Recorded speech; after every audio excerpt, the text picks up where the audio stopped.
Hello and welcome to the latest episode. I am your host, JP John Paz from the two man power trip of wrestling. Of course, joining me is the man who was the former ECW and WCW tag team champion. He dominated the Florida ranks for many years. He, of course, is one of the greatest minds and bookers ever in the history of the business, the games master, the taskmaster, the devil himself, Mr. Kevin Sullivan. Kevin, how you doing today, sir? I'm doing very well, JP. Just came back from Atlanta. I told you I did a thing for $7 promotion, the rise and fall of WCW. Awesome. How did that go? How was it? Good, good. I I'm sure flew. you. Go ahead. Oh, sorry. What were we going to say? I flew there and flew back, and I worked. So it was good. Was gonna say, I'm sure that was an interesting experience. Reliving the rise and fall of WCW again. It'll be on Vice. I can mention that. I, Oh, okay. So it's going to be part of like basically what they've done with Dark Side of the Ring and the other right, stuff that they've done. I feel like I don't know. It's going to be interesting to see them tackle that again because I feel like a lot of people have different opinions on why it failed and right, why it was successful to begin with. right. Do you know who else they interviewed for it? Eric, Kevin Nash, Neil Pruitt, and myself. Nice. That's a good crew there. Yeah. Now, obviously, this is the Rock's company. They're talking about that. Is the Rock going to be involved at all, as far as you know? Not as far as I know, but maybe the Polynesian Pro Wrestling. I'm just thinking from like the other perspective. Like he's kind of one of the reasons why you guys were losing. You know what I mean? Like once he started hitting the popularity, obviously with Stone Cold Steve Austin, but once he started hitting his stride, it's kind of another reason why WWE was headed down. Headed downstream. Yeah, well, we mentioned Austin. We haven't mentioned Rock yet. Oh, okay. Will you be filming more stuff? Yes, Wow, nice. So this is going to be a whole series here. yes, Oh, okay, nice. I like that. yeah, be good. Yeah, there'll be a lot of good wrestling content out there from Vice, which they usually have, which is nice. Yeah, Now, what did you think about Punker? I know we had been talking for weeks about will he or won't he. What did you think about it? Were you surprised? no, but they did it completely right, like they do in movies. Well, you know, sequel to, you know what I mean? Because when they were going off the air, it looked like the show was over. Then they put CM Punk. You know, Yep. thought it was brilliant. Man, me and my buddy were saying the same exact thing. We're like, man, we like got up, we thought the show was over, and you just hear like a loud roar because I literally was leaving to go walk to the bathroom. I was going right in the bathroom, and because they did the sign off, so I thought it was over. You know what I mean? Yeah, So I heard that I had to run back. I'm like, what the hell was that like explosion? I heard like a roar. right, That was right. pretty cool. That was pretty well done. It was very well done.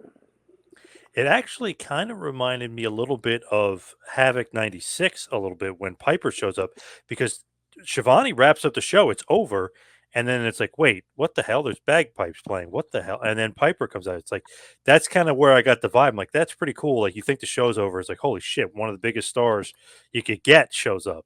Yeah, I thought they did an incredible job. Hunter's doing an incredible job. You think he's coming into his own as a booker? Absolutely. When you see what he's doing now, like do you think that's literally experience? I mean, it's not learning on the job per se, but do you think that he has more to learn? Like, what do you think about his progression as a booker? He had 20 years to sit under the learning tree with Vince, and he absorbed everything. You know, I think he did a hell of a job, and I think that their roster now is good, or maybe even better than the Attitude Era. Wow, really? You think so? Yeah, I mean, Punk, uh, and then Randy coming back, and McIntyre, and Rollins, and uh, they got uh, Logan in there, and don't forget uh, Dominic, how hot he's getting. Kevin Owens, the Bloodline, uh, the girls are fabulous. He's doing an incredible job, if you ask me. Obviously, Roman Reigns is at the top of the mountain, but yeah, there's so many But guys now, right? Oh my, you throw Punk and Orton into the mix, they have a ton of top talent. yeah, to go against Roman. It looks like Orton will get the first crack at him, but it's interesting. Punk in his promo was talking about the wise man. The wise man keeps mentioning the wise man. So obviously the wise man is Paul Heyman, and obviously Heyman and him have history. So that'll be interesting when Roman and Punk get together. Yes, it will be. Would you do Punk versus Roman at WrestleMania? Would you do it beforehand? Like, how would you handle Punk? You know, this is a funny thing to say. They get so much good talent. I mean, we all thought, I haven't heard any more about The Rock. Have you? Not lately, no. I mean, imagine if he came back and Rock did a main event with, who knows, Dustin, Cody rather, McIntyre, Punk, whoever. I mean, they can't lose. These two nights are going to be huge. Pretty crazy. Like if you look at it, easily could have 8 guys being obviously besides Roman, 8 guys like in the main event picture, maybe more. It's like, wow, it's like pretty crazy to think like Orton is going to, have his main event probably Royal Rumble against Randy, but it could be Punk, could be Cody, could be The Rock. I mean, there's so many options. Yeah, they're doing, I mean, I like the idea, you know, you know what I mean? Oh yeah. Would you If do Punk versus Roman though, or would you wait for like SummerSlam or something for that? I think I'd wait again. I hate to see him just come in and win the belt. You know what I mean? Yep. It would actually, I believe, hurt their belt. He was the billed as the real world champion, and you wanted him to come back and take the title the first night, against them. Yep. There's so many ways to go. It's crazy because let's say Rock does come back, then you got to do Rock Roman, but Yeah, then you got Cody and Punk and Seth and Drew and even LA Knight, who's still super over. I mean, they've got a lot of top guys. like I said, it's the best, I think, all around. Uh, Best crew they've ever had, even better, because from top to bottom, everybody's over. You know? Big time. Do you think that's all Triple H? Like as far as putting these pieces together right now? No, I don't think it's all Triple H because I think people are giving him ideas and he's smart enough to listen. Where before, maybe Vince didn't want to change directions at all.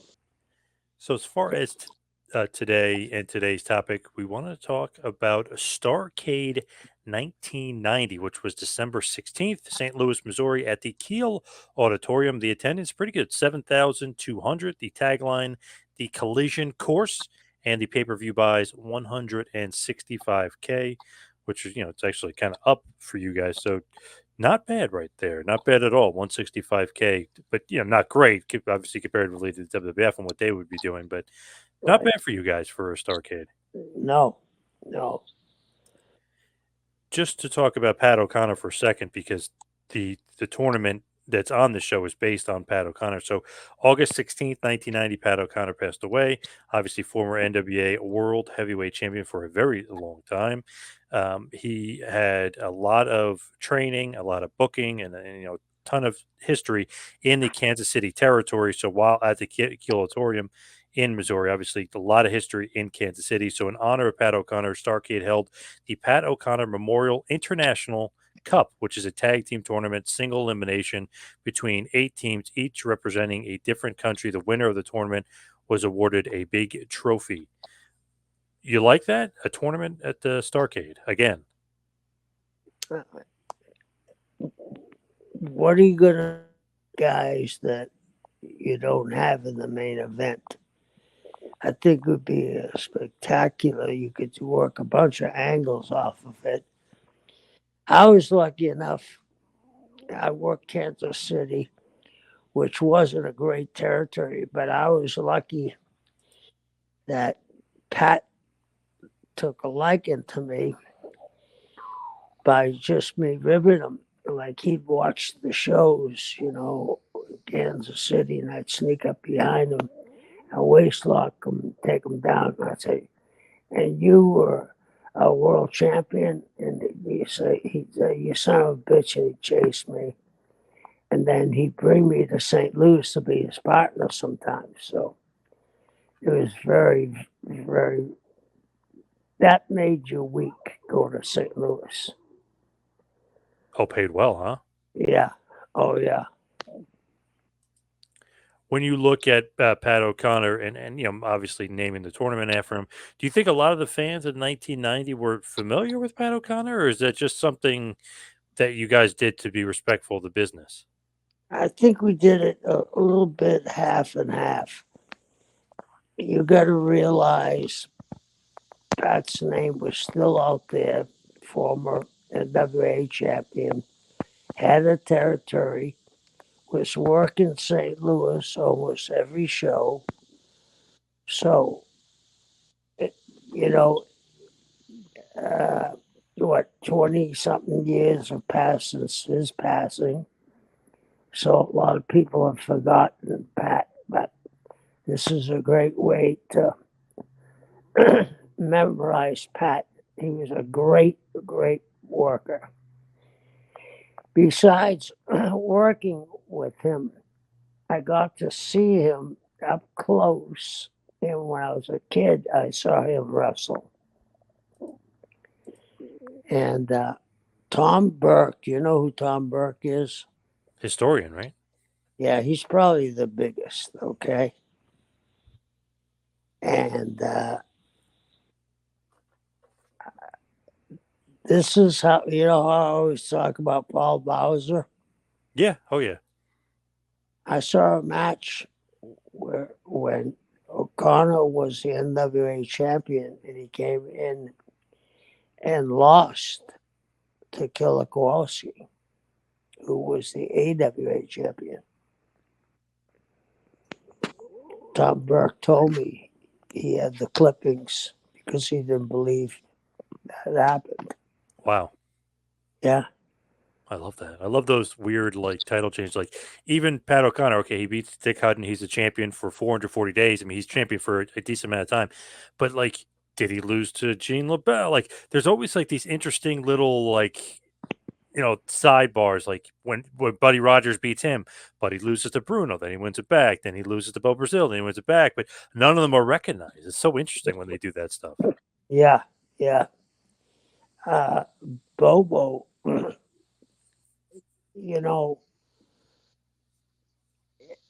everybody talks about Sputnik Monroe help integrate pro wrestling, right? Yep.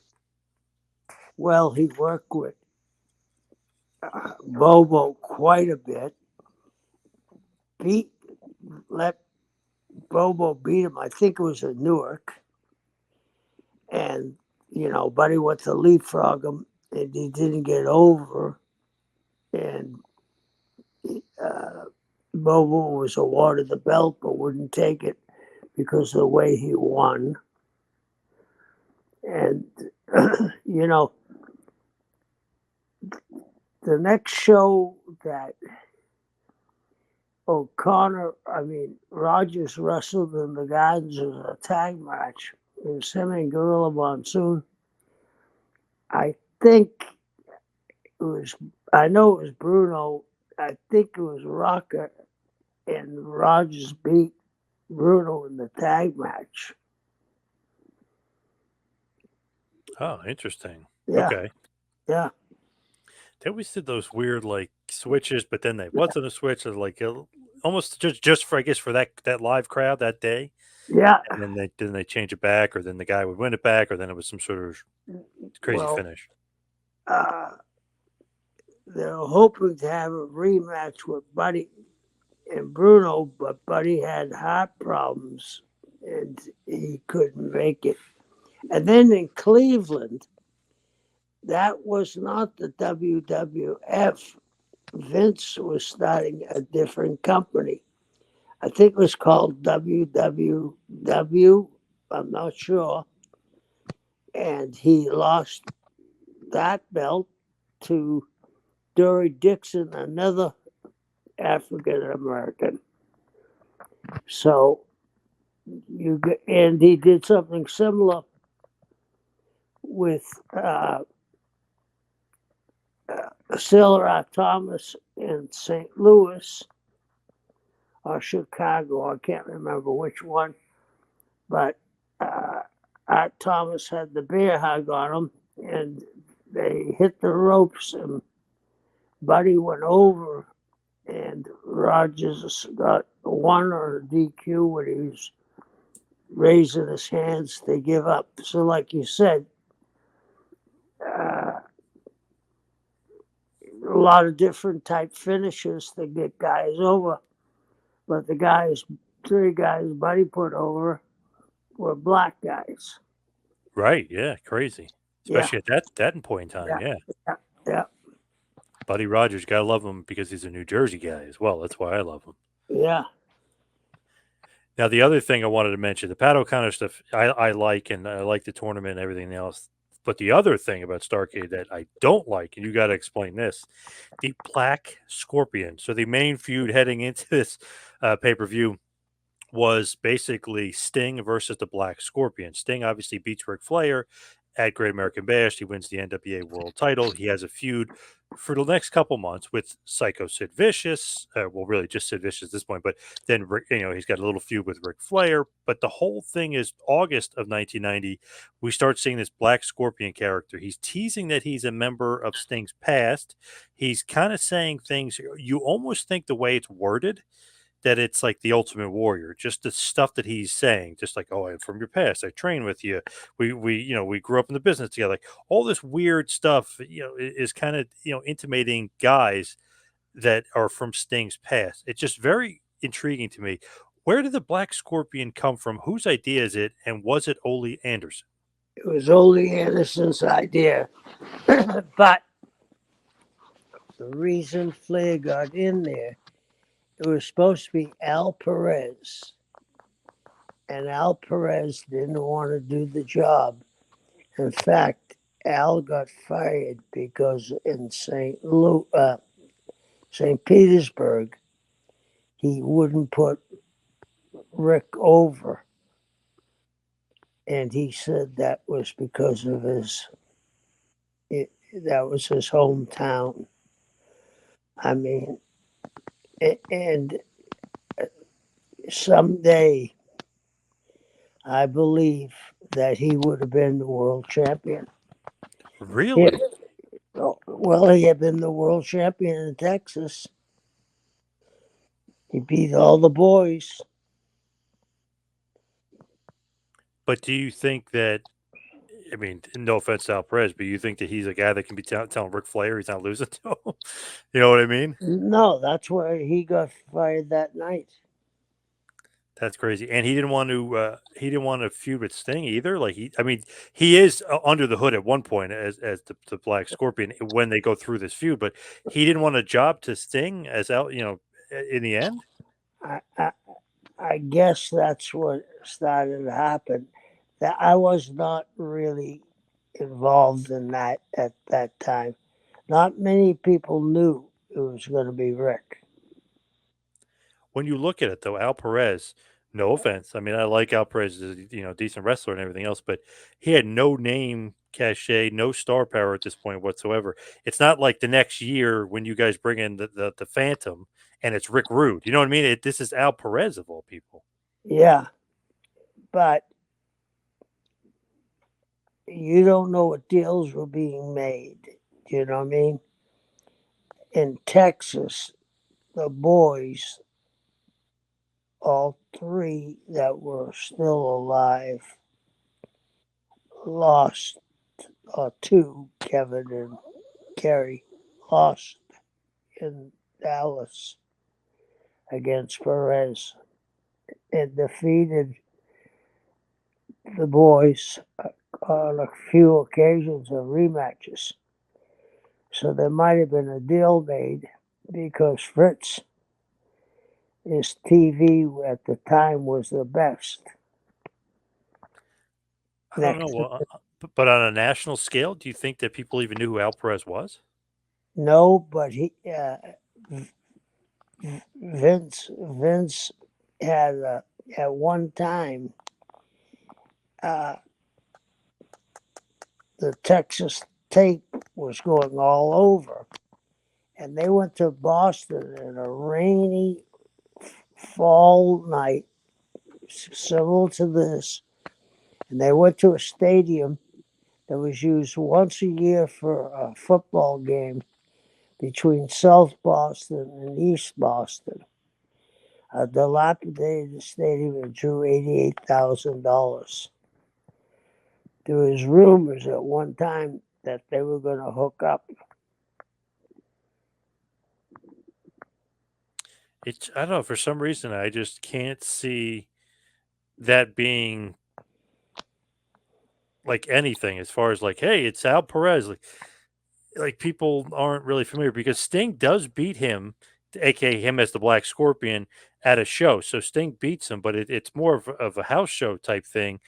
But he does also defeat him at Clash of the Champions as well in a bit of a longer match, Clash of the Champions 12, which was the original Fall Brawl, the Mountain Madness, if you will. So he does beat him as the Black Scorpion at Clash of the Champions over the fall. So it's almost like, okay, where are we going with this? Like, what's like the plan here with Al Perez and Sting? Because it doesn't seem like that's going to be a Starrcade level main event. Well, they did it on the Texas TV, which was the best produced TV in the country, even above Vince's at one time. So it took them a year to get Bob Backlund over on TV for a year. He just came in for one solid year. They could have maybe done that with Al Perez. Now he was in WWF in 1990 as well. Even up until July, he was in WWF. So does Ole think, okay, like okay, WWF got him from world class, then we're taking him from WWF. Is that his thinking too? That he thinks he's a star because he was in WWF? That could have been. I didn't know Ole's thinking all the time, but Al Perez had everything going for him. He could talk. He had Gary Hart as a manager, one of the greatest managers of all times. Uh, he could have turned babyface up there with the Latino population. Uh, who knows what could have happened? You know, they had Rocker as their main guy in the 50s. Then they had Pedro. Who knows? It took Vince a year to get Bob over, and he was just doing TVs, no house shows. So things could have happened. But it's almost like, okay, Al Perez, Black Scorpion, I don't know about this, but if you actually look into it of what they're hinting at as a fans, were you guys trying to tease that it was Ultimate Warrior, who was the WWF champion at this point? But were you actually trying to tease Warrior or no? I don't know if Foley was, but if he was, it was the wrong thing to do. And that's why Rick ended up being the Black Scorpion that night. Because you guys basically needed somebody, right? I mean, you needed a bigger name, right? Well, think about this. Rick got the belt back. Would the attendance been bigger if it was announced Flair versus the Black Scorpion?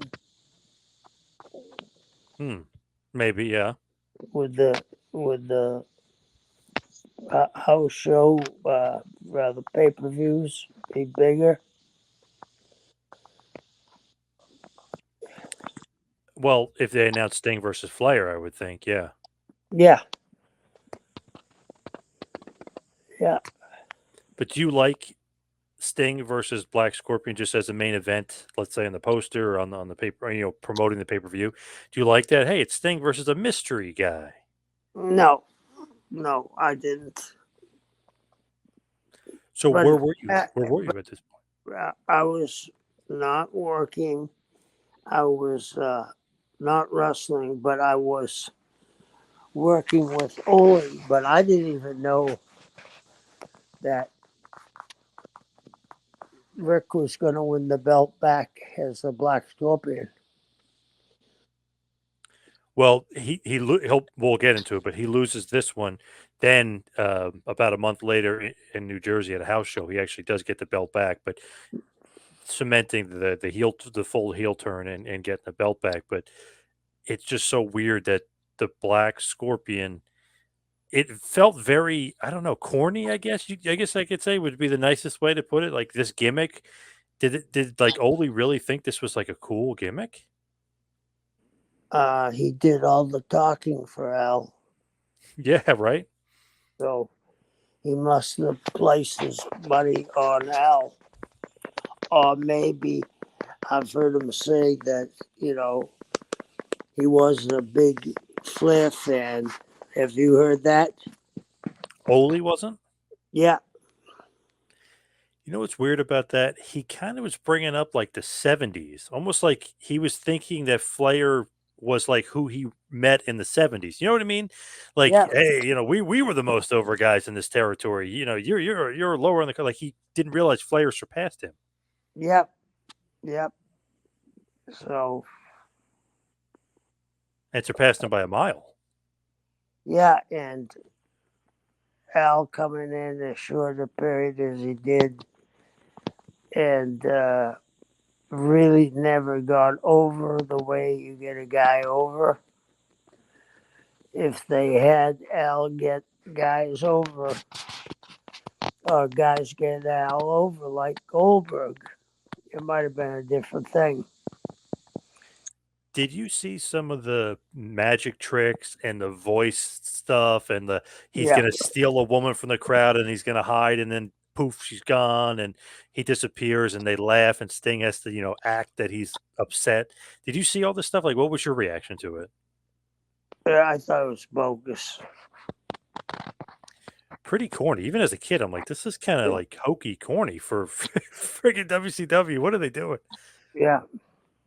It felt like they were almost trying to steal a page out of the WWF book a little bit with some of the stuff too, sports entertainment stuff. Yeah. And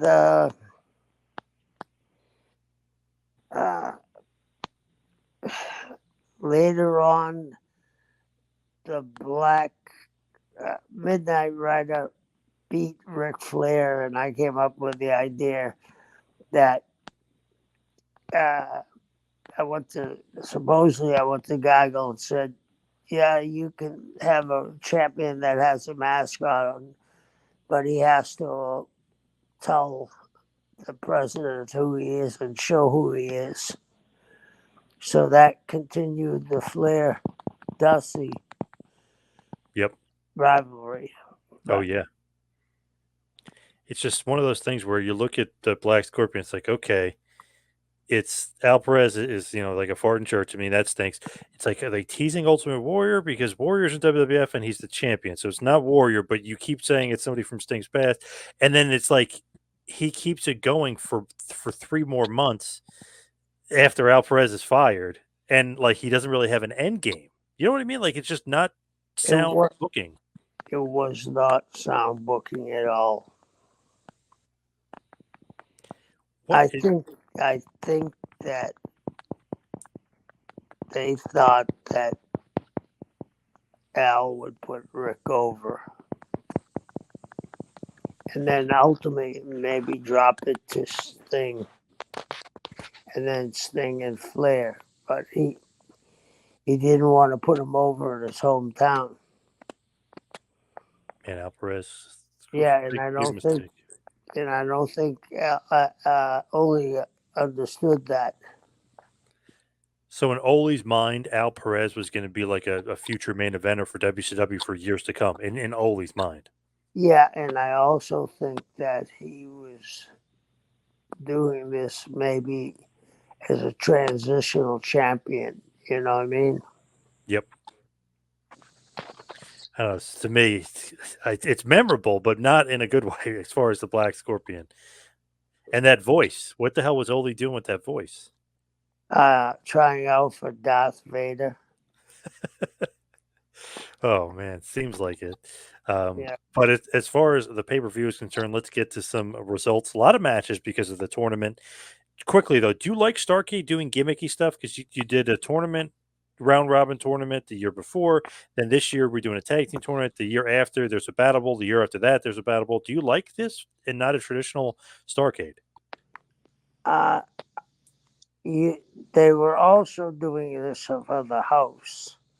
Pat had drawn money. He had been one of the foremost NWA champions. He had beaten everybody.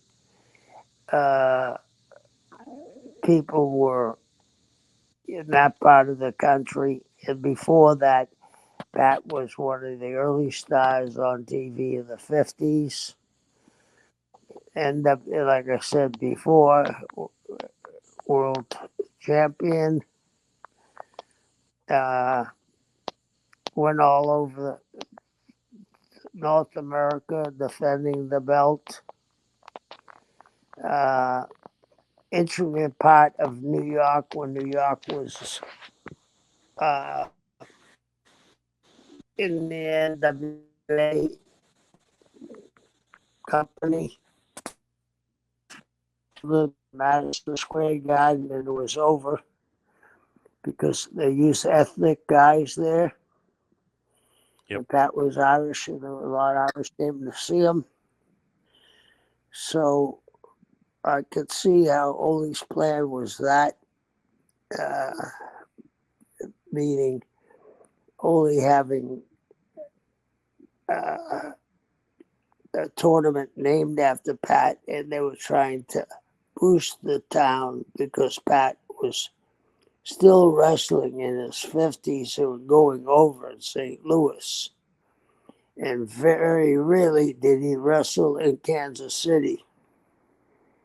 But he was always either in the main event or on the summer main event in Kansas City. I mean, he wrestled Holly in Kansas City, he wrestled Rick, he wrestled Briscoe. So in Kansas City, it was really over.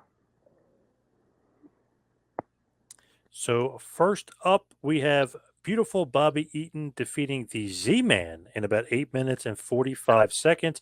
Good match to kick this off. I'm not sure if it's necessarily Starrcade pay-per-view worthy because the Z-Man wasn't really kind of anything at this point. But what do you think about Z-Man taking the loss to beautiful Bobby here in 1990? Was there a better worker than Bobby Eaton. No, the best. Okay, so I think that was the decision made. And Ole didn't really like Z-Man for some reason. Tom Zink. What did you think about him? I like Tom, but he had a unique personality. Uh, he could be abrasive at times. Uh, I could see how Ole and him could clash. Uh, if it was me, I would have came up with a finish to put the younger guy over.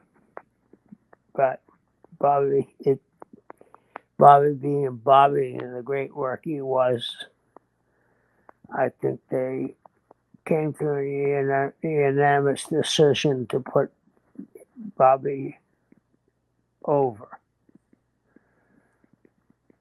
Next up, we have the Steiner brothers, Rick and Scott, of course, a part of the tournament. This would be the quarterfinal. They are Team USA. They're going to defeat Sergeant Kruger and Colonel de Klerk of South Africa in 2 minutes and 10 seconds. The interesting thing here, I guess, is that Colonel de Klerk is actually Ted Petty, Rocco Rock. He's not actually from South Africa. So the South African team takes the loss. I love when they do that, right? I mean, it's like silly. He's like Ted Petty's South African all of a sudden.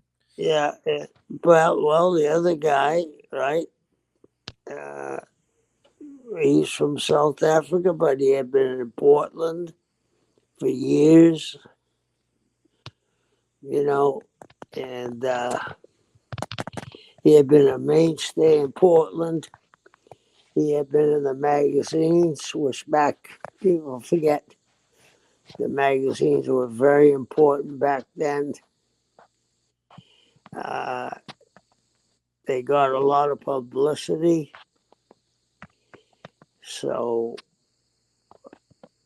like you said, it was a strange way to have guys from as South Africans. You could have brought in uh, uh,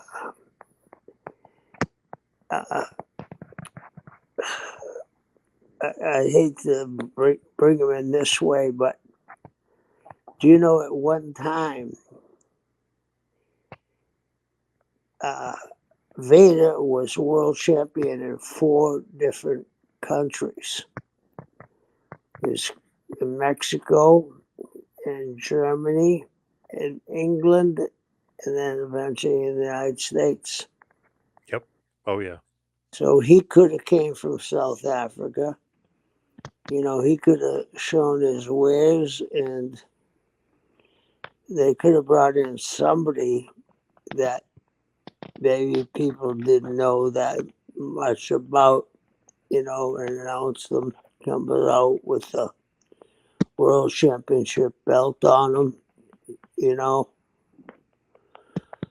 and you could have made Vader look very good. They could have had a good match, and they could have slipped over. I'm trying to think of the guy's name. Ed Wiskowski. They could have done something Yeah. quick with beating Ed. Colonel De Beers. Yeah. Yeah. Next up, Rey Mysterio Sr. and Conan, yes, that Conan, from Mexico, defeated Norman Smiley and Chris Adams from the United Kingdom, 5 minutes and 30 seconds in this quarterfinal match to advance in the tournament. Rey Mysterio Sr. and Conan in WCW 1990. Pretty amazing. Yeah. Yeah. I mean, and again, Rey Mysterio Sr. was a huge star in Mexico. I mean, Ray carried on the name immaculately. I mean, Ray Sr. was really over Mexico, and Conan was too. I think looking back, only didn't see the foresight, I don't think, of the Latin audience. No, definitely not, right? Yeah, yeah. Then Japan, quite a good team here. Mr. Saito and the Great Muta defeating the royal family of Rip Morgan and Jack Victory, who were from New Zealand. The match went 5 minutes and 40 seconds. Of course, like I mentioned, Saito and Great Muta get the win. Pretty good team there for Japan. Excellent team. I mean, excellent team. I mean, Saito, to me, he went to the Olympics. Was he a bronze medal winner? If not, he was fourth. I mean, everywhere he went, he drew money. Uh, so I think these guys could have been the dark horses in the match. They could have gone on further than they did. But because of the tournament, they got 8 teams. There's so many matches in the card. They kind of got to make all the matches short, which stink to Right, some certain extent, for sure. right, right, right. Then we have the Russian team, the Soviet Union team of Viktor Zangiev and Sullivan Hashmakov, who actually, by the way, Sullivan, former IWGP World Heavyweight Champion, because he's a legit Olympic wrestler and a legendary Soviet Union Russian wrestler. They defeat Troy Montour and Danny Johnson from Canada. That match went 3 minutes and 55 seconds. Of course, the Soviet Union got the win with Salman and Zangiev. Yeah, I mean, at this point, it almost looks like we're throwing matches out there, doesn't it? Yes. It wasn't what I would envision for a Patton O'Connor Memorial title for the trophy. Just didn't make sense to me. So then we have a random match just thrown in there. Not really random as far as if they did have a storyline, but it was thrown in the midst of the tag team tournament. The sixth match of the night was between Terry Taylor and Michael Wall Street. Michael Wall Street with Alexander York defeated Terry Taylor in about 7 minutes. Good match here. We almost wish these two had more time because, hell, they're both great workers. But the stock market crash from Michael Wall Street gets the win over Terry Taylor in this one. Yeah, again, this is one of those things where I don't think, I'm not trying to knock Coley, but it just didn't have the pizzazz. I don't think that, you know, you could have had.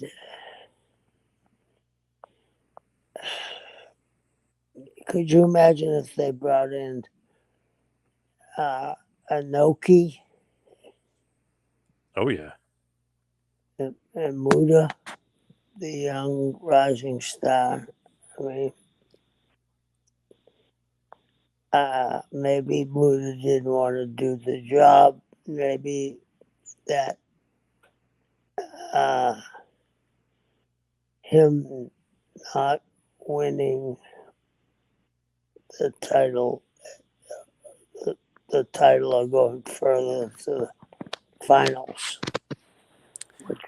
which would have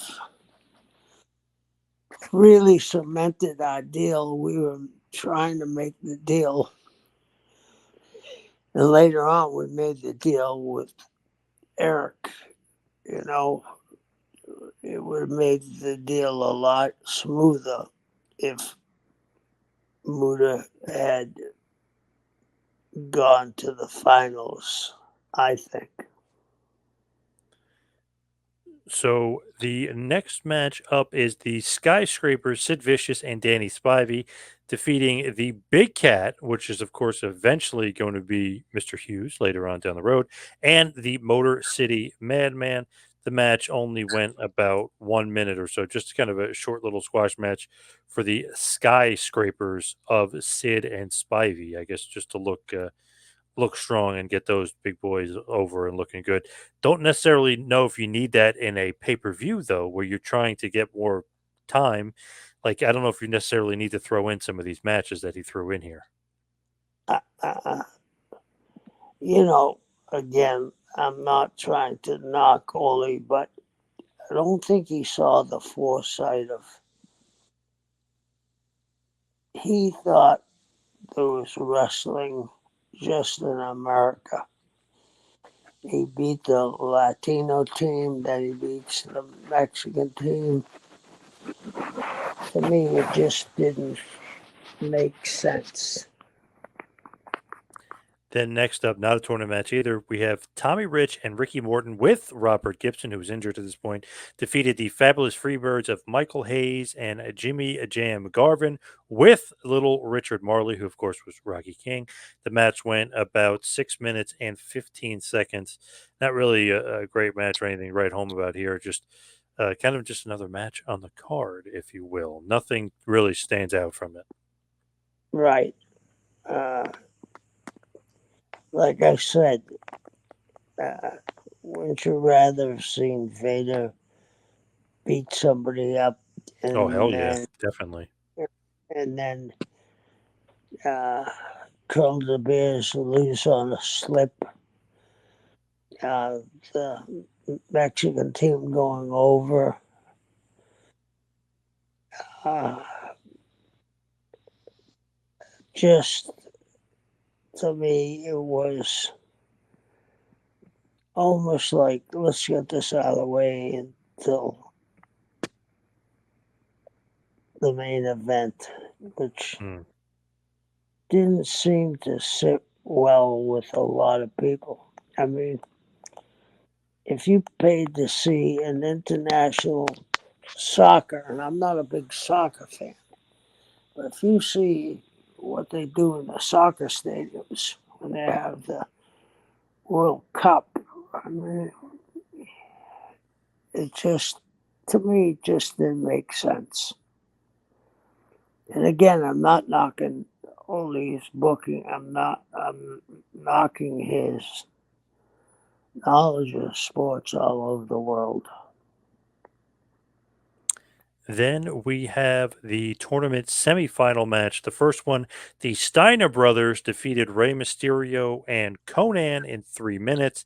And then after that, the other semifinal, Mr. Saito and the Great Muta defeated Zangief and Solomon Hashmakov in 3 minutes as well. So two short semifinal matches back to back here with the Steiners and Great Muta and Saito going over. So we're going to have in the finals eventually later on in the night, USA versus Japan, the Steiners versus Muda and Saito. So I guess two of the two teams you thought would be in the finals are in the finals. Yeah, yeah. It's what you and I said before. Uh, it almost reminded me of the 50s wrestling. The Japanese were villains. Right. Yeah. Yep. The Germans were villains. Yep. Just didn't, to me, make sense. And if you're going to do this international tournament and you're going to bring these guys in, they should get a better showcase and they should have longer matches. So that's why I think you should cut out some of the other matches and just because there's 14 matches in the card, that means that a lot of them are going to be super short. Yeah, I agree with you 100%. And we could have made it a very interesting storyline with the guys they had coming in and cutting the matches down so loosely that it didn't really work. For it didn't set up the Sting Black Scorpion match. I mean, those guys work their ass off, and then the voice. It just to me didn't sit right to me. That was to me. A lot of people must have loved it, but I wasn't one of them. Next up, Lex Luger defeating Stan Hansen to win back the NWA United States Championship. Pretty good match. Match goes about 10 minutes and 15 seconds. Interesting to note, though, this is a Texas Lariat match, which means that, they got the rope and you got to touch all four corners to win. There was some kind of mystery at the end because there's two refs, and Hansen thought he won, but the original ref declares that Lex Luger is the winner. But Hansen and Luger, pretty good chemistry, and they had a good match at Halloween Havoc that year as well, where Hansen beat Luger for the U.S. title. So, good stuff with Hansen and Luger here. Obviously, Hansen can't hold the title for too long, or they can't do too much with him. He's headed back to Japan, where he lives and where he dominates over there. Yeah, and the other thing was, you got to remember the metal plate supposedly in Luger's arm. Was that before the accident or after? This is before that. Okay, so kudos to Luger. You know, Luger doesn't get his due. Yeah, I agree. I don't know why. It was the changing of the guards of the Muscleman versus Stan was in great shape physically, and he had that reputation, especially from the magazines, how over he was. Oh, yeah. Yeah. Look like $1 million for sure.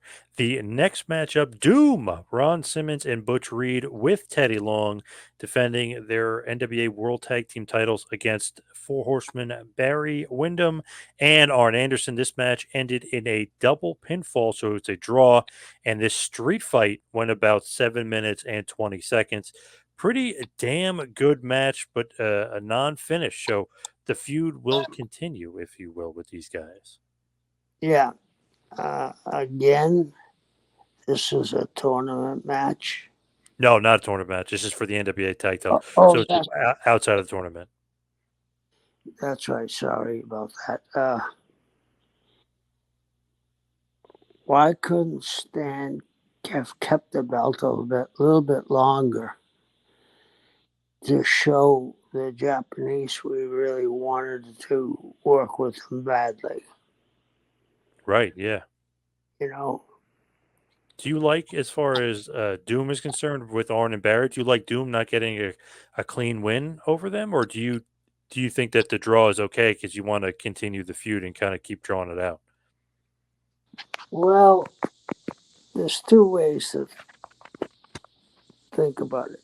You don't want a draw in a tournament. I don't think. I mean, this is the prestigious title, the Pat O'Connor title. Oh no, this isn't a tournament match. You're right. I'm sorry. Yeah. I'm sorry. But what I meant to say, this is the deal where he's going to get the belt back eventually. If he got the belt, then it shows that we really want to work with them, and it really would have helped Hansen having the U.S. belt in Japan, because he was going to Japan. If he went to Japan with the belt on him, it would have really skyrocketed and showed that we really wanted to do business with them. Now, next up is the tag team tournament finals for the Pat O'Connor Cup. The Steiner brothers, Rick and Scott, Team USA, defeated Great Muta and Mr. Saito in about 11 minutes. Pretty damn good match here. Maybe predictably so, but well deserved. Scott Steiner and Rick Steiner win the Pat O'Connor Memorial Cup tag team tournament. Yeah, I mean, you can't knock it, but sometimes you got to look down the line a lot further. Like the Cody Roman Reigns, they got more out of that, and they're still getting more out of that. Uh, when Cody didn't win, when everybody thought he should have, Right. it would have been the end of the bloodline. It would change the whole situation between the bloodline and look at the guys that got over since then. The booking would have been completely different. Yep. So sometimes you have to look further down the line than just tonight. True. Yep. Next up, the main event of the evening, the NWA World Heavyweight Championship match, and it's going to be in a steel cage. And Dick the Bruiser is the special guest referee. If the Black Scorpion won, obviously he's the champion. If Sting wins, the Black Scorpion must unmask and reveal whose identity it was, who we quote unquote didn't know, because the real Black Scorpion was going to be Sting's opponent tonight. The other Black Scorpions that Sting had wrestled and encountered beforehand were quote unquote his messengers. Do you like that? No, no, it was like a farce. Uh, it wasn't like it was a solid direction to go for. And again, I keep on going back to the Japanese, right? We have the Japanese guy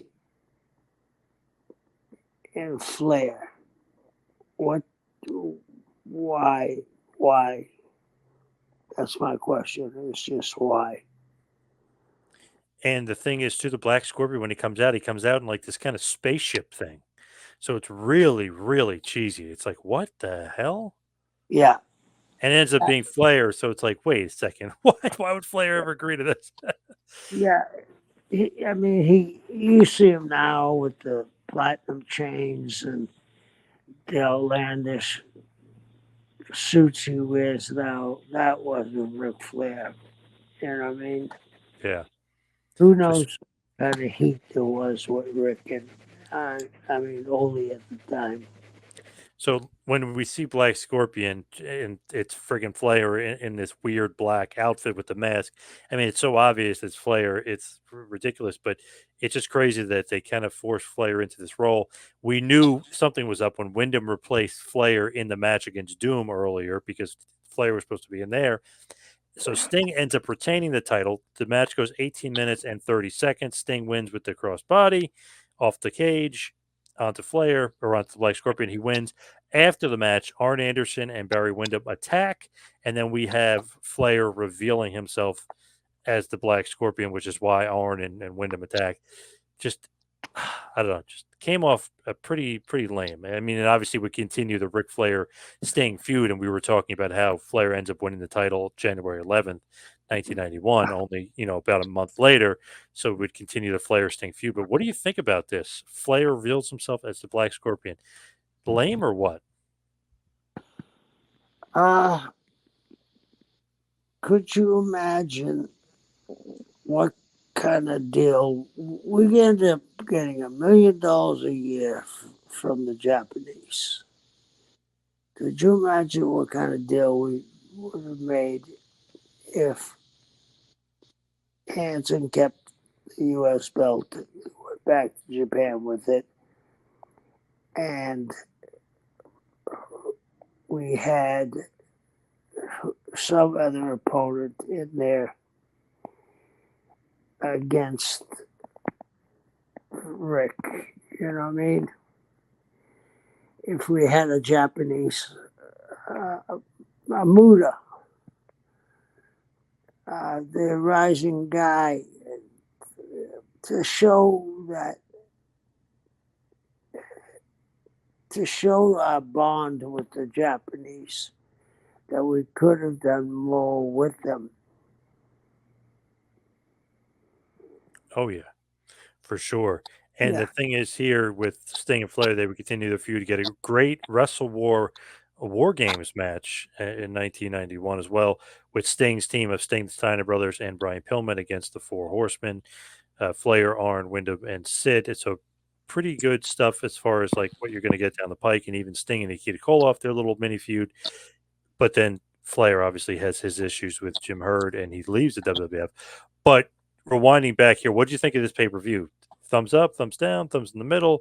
Are you liking the Black Scorpion? Is that, or does that kill it for you? it kills it for me. We false promoted the whole thing, I thought. What's your take on it? Definitely false promotion. Definitely was not intended to be Flair at all. You know what I mean? It just didn't make sense. It just didn't fit. It just felt like, what the hell? We needed somebody with a name. We needed to go to Old Faithful, and instead of just scrapping the whole thing like they probably should have, they made it Flair, and it was just so pretty, so obvious it was him under the mask, but it came off really lame. Yeah, I think so too. I think so too. And I think, again, uh, looking down the road, we could have got a better deal with the Japanese Oh got yeah, got to use them quite in a different light. Could have had international tournaments between the Japanese. Like we talk about baseball, four out of seven. I mean, we could have done so much more doing it the way I think I'm talking the right way. Sometimes business and the Japanese businesses, you have a meeting to have a meeting. You have to be sure. The Japanese culture is very different than ours. They have meetings to have a meeting. Do you know what I mean? yep, oh yeah, And when they give you their card, right? This is my card. You're supposed to study that card. You look it, turn it over. Wow, it's a gift, Christmas gift. Wow, look at this. Wow, oh, very good, very good. I mean, we treated them all. I think at this point, he wanted to just get this thing through and get it over with. Because I think he knew he made some bad decisions on this one. And this is not a knock on Ole. Uh, there's been plenty of mistakes we all make, and I think this was one of them. That we all make them. I make them. You make them. We all make them. Let's go up to. You get a chance to get on a local, not a local, a national TV product, and you have guys snorting coke with hookers and drinking at the end of the show. You now know what as I'm talking about? oh yeah, and as far as the Black Scorpion might go down as one of the worst ideas gimmicks of all time, I think. Yeah, there was. I think that Ole was trying to reinvent himself when he was so good at one time. He was booking Atlanta and Charlotte at the same time. It's and he did a remarkable job booking both those territories at the same time. If you go back and look, both those territories were doing incredible business. it was almost like he wanted to show that it could change up, I think. And he did not do it very well, to be honest. I mean, just swing and a miss, big time. Yeah, yeah. Now let's hit the plugs. You can follow me on Twitter and Instagram at Two Man Power Trip. Kevin, what's going on in your world? Well, I just got back. There's gonna be the $7 promotion is gonna come back on Vice TV. I can't tell you right now what it's gonna be about, but you're gonna enjoy it. It's gonna be very controversial.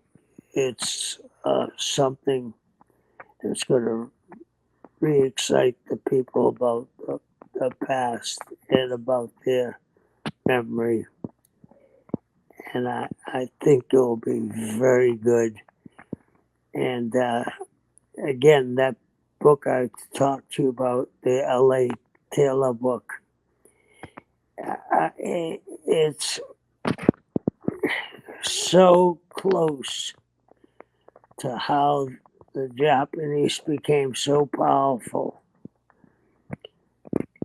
how we became so powerful in this country by using the same methods that the Japanese did at the very beginning of pro wrestling in Japan.